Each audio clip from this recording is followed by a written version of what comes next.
আসসালামু আলাইকুম। আমি বন্যা, দ্য পাবনাইয়া কন্যা। বন্যার পাঁচমিশালি ব্লগে আপনাদের সবাইকে স্বাগতম। আমরা আলহামদুলিল্লাহ ভালো আছি। আশা করছি আপনারাও ভালো আছেন।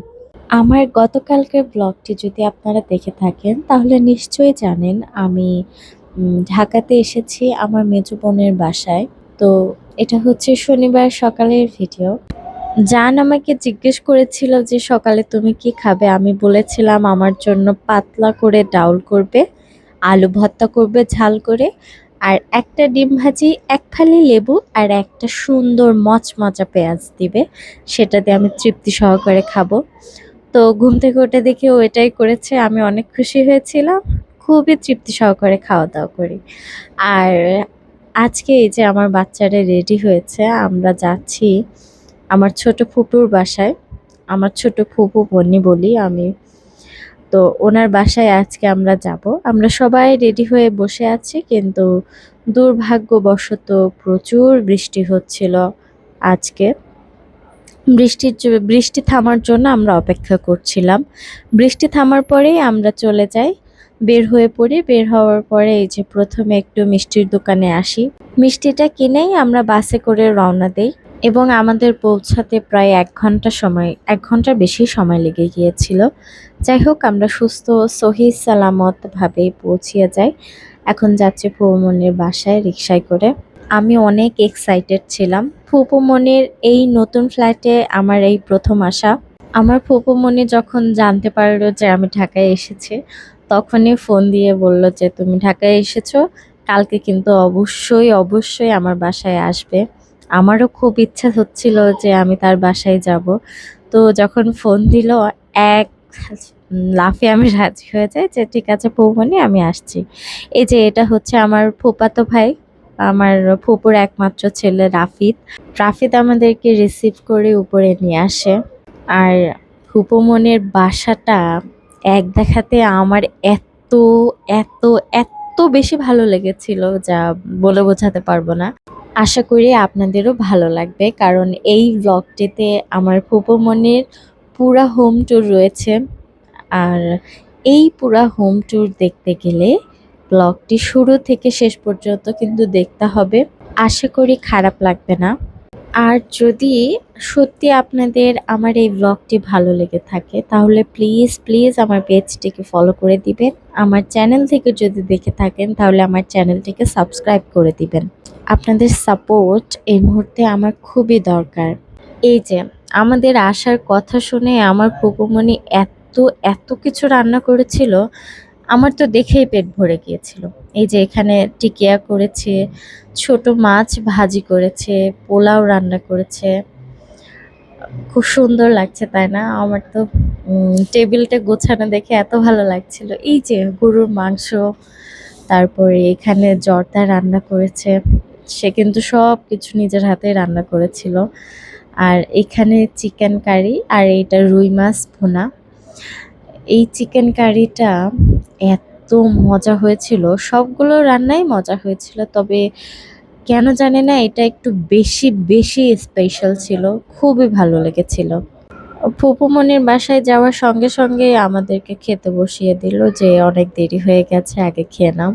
আর বাবুদেরকে আমার ফুফাতো বোন, আমার ছোট ফুপুমনির একমাত্র মেয়ে রামিসা, ও বলল, "আপু আমি ওদেরকে খাইয়ে দেই।" ও আবার বাচ্চাদেরকে খুব ভালোবাসে। ও বলল, "আপু আমি খাইয়ে দিই।" আমার বাচ্চারাও বলল, "হ্যাঁ খালামণির হাতে খাবো।" তো বাচ্চা গেল। যাই হোক ওর হাতে খুব সুন্দরভাবে ৩ জনে খাবার খেলো। ও অনেক খুশি হয়েছিল।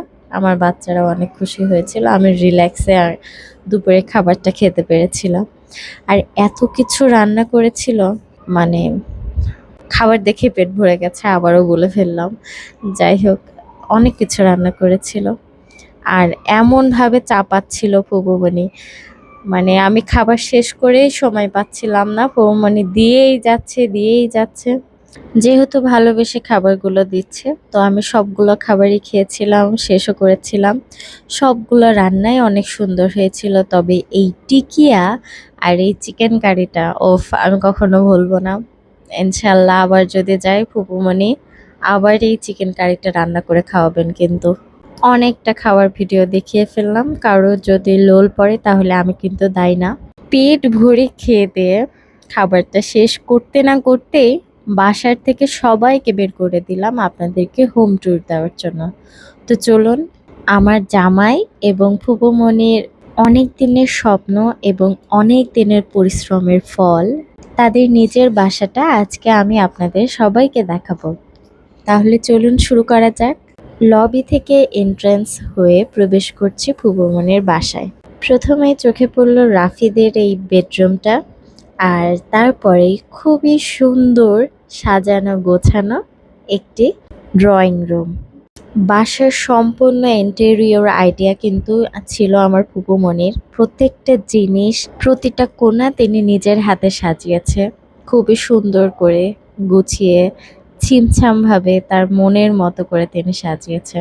ওনার হোম ডেকোর আইডিয়া দেখে এবং ফার্নিচার কালেকশন দেখে সিদ্ধান্ত নিয়েছি যে যদি আল্লাহ চায়, যদি নিজের কখনো কোনোদিন বাড়ি করতে পারি বা ফ্ল্যাট করতে পারি, তাহলে অবশ্যই আমার ফুপুমনির থেকে অ্যাডভাইস নিব। ফুপুমনি, আপনি আবার ভাইবেন না যে আমি আপনাকে পাম দিচ্ছি। সত্যি কথা বলছি, আপনার বাসাটা আমাদের, শুধু আমার না, আমাদের প্রত্যেকেরই খুবই ভালো লেগেছে। অনেক সুন্দর হয়েছে। কংগ্রাচুলেশনস। এটা হচ্ছে আমার ফুফাতো ভাই রাফিদের ঘর। ও এই রুমে থাকে। রুমটা অনেক সুন্দর, তাই না? প্রত্যেকটা জিনিস কিন্তু শুধুমাত্র আমার ফুপুমনি কিনেছে নিজের পছন্দ মতো করে। ওনার চয়েস বলতে হবে, মাশাআল্লাহ অনেক সুন্দর। তো এই যে ডাইনিং রুম, আমার কাছে তো সবথেকে বেশি ভালো লেগেছে এই টপটা। অনেক সুন্দর, মাশাআল্লাহ। প্রত্যেকটা জিনিসও অনেক সুন্দর। আসলে স্বপ্ন পূরণ হলে যা হয়, এবং প্রতিটা স্বপ্ন পূরণ করা এতটা সহজ না। আমরা একজনের স্বপ্ন পূরণ হতে দেখলে ভাবি হয়তো তার কপাল কত ভালো, খুব সহজভাবেই হয়ে গেল, কিন্তু আসলে তা না। প্রতিটা মানুষই স্ট্রাগল করে, প্রতিটা মানুষই কষ্টের পর সুখ পায়। সফলতা কখনো সহজভাবে আসে না, অনেকটা কষ্টের পরেই আসে। তো আমার ফুপুমনির ক্ষেত্রেও তাই। আর এটা হচ্ছে আমার ফুফাতো বোন রামিসার ঘর। এই রুমটাও সুন্দর না? অনেক সুন্দর। আমার ছোট ফুপুমনি আমার আব্বুর খুবই আদরের ছোট বোন। শুধু আমার আব্বুরে না, তিনি সবারই খুব আদরের এবং সম্মানের একটি মানুষ। তো ছোট থাকতে একটি কথা আমার আব্বু আমাকে বলেছিল যে, যেই মানুষ ছোট থেকে বড় হওয়া পর্যন্ত পরিবারের বেশি আদর, বেশি স্নেহ ভালোবাসা নিয়ে বড় হয়, সেই মানুষটাই একটা সময় সবথেকে বেশি কষ্টে থাকে। অনেক কঠিন একটা সময় পার করে, এবং সেই কঠিন সময়টা ফুরিয়ে গেলে সেই মানুষটা আবার আগের থেকেও দ্বিগুণ বেশি সুখে থাকে। তো এই কথাটা আমি নিজের থেকে প্রমাণিত, আমার ফুপুমনির থেকেও প্রমাণিত। যদিও আমার নিজের কঠিন সময়টা এখনো শেষ হয়নি, বলতে একটুও লজ্জা করব না। তিনি জীবনে অনেক স্ট্রাগল করেছে, এটা সত্যি কথা। শূন্য হাত এবং অদম্য মনোবল নিয়ে নিজের পায়ে ঘুরে দাঁড়ানো, এটা আসলে অতি সাহসী মানুষ ছাড়া এটা পারে না। তারপরও একজন নারী হিসাবে সফলতা পাওয়া খুবই কঠিন একটা বিষয়। প্রতিটি সফল পুরুষের পেছনে যেমন একজন নারী থাকে, তেমন প্রতিটি সফল নারীর পেছনেও একজন সাপোর্টিভ বাবা, ভাই অথবা হাজব্যান্ড থাকে। তার ক্ষেত্রেও একই রকমই ছিল। তো হ্যাঁ, তার এই সফলতায় আমি অনুপ্রাণিত, আলহামদুলিল্লাহ। এবং আল্লাহর কাছে দোয়া করি আমিও যেন আমার জীবনে এমনই সফলতা অর্জন করতে পারি। আর এতক্ষণ ধরে যে রুমটা দেখলেন, এটা হচ্ছে আমার ফুপুমনির ঘর। ঘরটা তো সুন্দর, তার সাথে বারান্দাটাও দেখুন কি সুন্দর করে সাজিয়েছে। আর এই এই যে লেমন কালারের যে বাড়িটা দেখতে পাচ্ছেন, এটার ৩ নম্বর ফ্লোরটা আমার ফুপুমনির পুরাতন ফ্ল্যাট।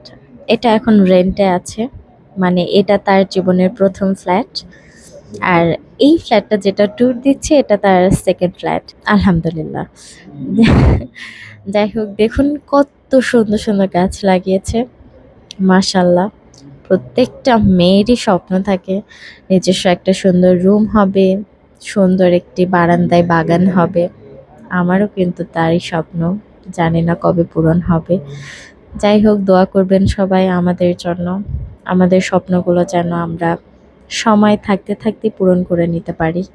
কারণ জীবনের কোনোই ঠিকানা নেই, কখন কার সঙ্গে কি হয়ে যায়, কতদিন হায়াত রয়েছে তা একমাত্র আল্লাহ ভালো জানে। তো যাই হোক, এই যে ডাইনিং এরিয়া, ওয়াও, অনেক সুন্দর তাই না? এই টেবিলটা এটা আমার ড্রিম টেবিল। এরকম রাউন্ড হবে, আর খাবারটা উপরের টেবিলে রাখবো, যখন মন চায় তখন ঘুরিয়ে ঘুরিয়ে নিব, উঠে বসে নিতে হবে না। ইনশাল্লাহ আমারও হবে। এখানে ফ্রিজ, ক্যাবিনেটস, মাইক্রোওয়েভ রাখা হয়েছে, খুব সুন্দর করে গুছিয়ে রেখেছে, মাশাল্লাহ অনেক সুন্দর লাগছে। ডাইনিং টেবিলের পাশেই কিচেন। চলুন কিচেন ট্যুরটাও দিয়ে দিই। সম্পূর্ণ বাসাটা এত হেলদি, চারিপাশে আলো বাতাস, দিনের আলো, লাইটের কোনো প্রয়োজনই নেই। আমার কাছে খুবই পছন্দ হয়েছে। আমার কাছে তো মনে হয় প্রতিটা মেয়েরই এমন কিচেনের স্বপ্ন থাকে। ক্যাবিনেটস করা থাকবে, কিচেন চিমনি থাকবে, সুন্দর পরিপাটি গোছানো থাকবে। ঠিক বলেছি না? গলা পর্যন্ত খাওয়ানোর পর ফুপুমণি আবার রান্নাঘরে গিয়েছে বিকাল না হতেই। যে জামাই এসেছে বাড়ি, জামাই বাড়িতে আসলে পিঠা না খাওয়ালে কেমন হয়, এই জন্য পিঠা বানাচ্ছে, তালের বড়া। পিঠা হতে হতে আমি আর আমার বোন রামিসা ছাদে এসেছিলাম ছাদটা দেখার জন্য। ছাদটাও অনেক সুন্দর, মাশাআল্লাহ, পাখিগুলা কি সুন্দর করে উড়ে যাচ্ছে তাই না? তো হ্যাঁ, আমার কাছে বিল্ডিংস ভালো লাগে, তবে চারপাশে একটু গ্যাপ থাকবে, অনেকটা দূরে বিল্ডিং থাকবে, ওটা দেখতেই ভালো লাগে। তো উপবনের বাসাটা ওরকমই ছিল। আম মানে আলো বাতাসের কোনো অভাব নাই, আবার শহরের মতো জমকালো একটা ভাইব দিচ্ছিল। ছাদ থেকে নিচে এসে দেখি ফুপুমনি নাস্তা দিয়ে টেবিল সাজিয়ে রেখেছে। আমরা রাতের বেলায় বের হয়ে আসি। ফুপুমনি অনেক বলছিল থাকার কথা, কিন্তু আমরা চলে এসেছিলাম, কারণ এটা আমাদের রক্তে প্রবাহিত যে দিনটা আমরা যেখানে খুশি সেখানে থাকতে পারি, আনন্দ করতে পারি, কিন্তু ঘুমানোর জন্য আমাদের যেই বিছানায় শুয়ে অভ্যস্ত সেই বিছানাটাতেই এসে শুতে হবে, যদিও সেই বাড়িটা যতই কমফোর্টেবল হোক না কেন। তো যাই হোক, আজকের ভিডিওটা এই পর্যন্তই। ব্লগটি ভালো লেগে থাকলে প্লিজ শেয়ার করে দিবেন, আর দেখা হবে পরের ভিডিওতে। সেই পর্যন্ত আসসালামু আলাইকুম।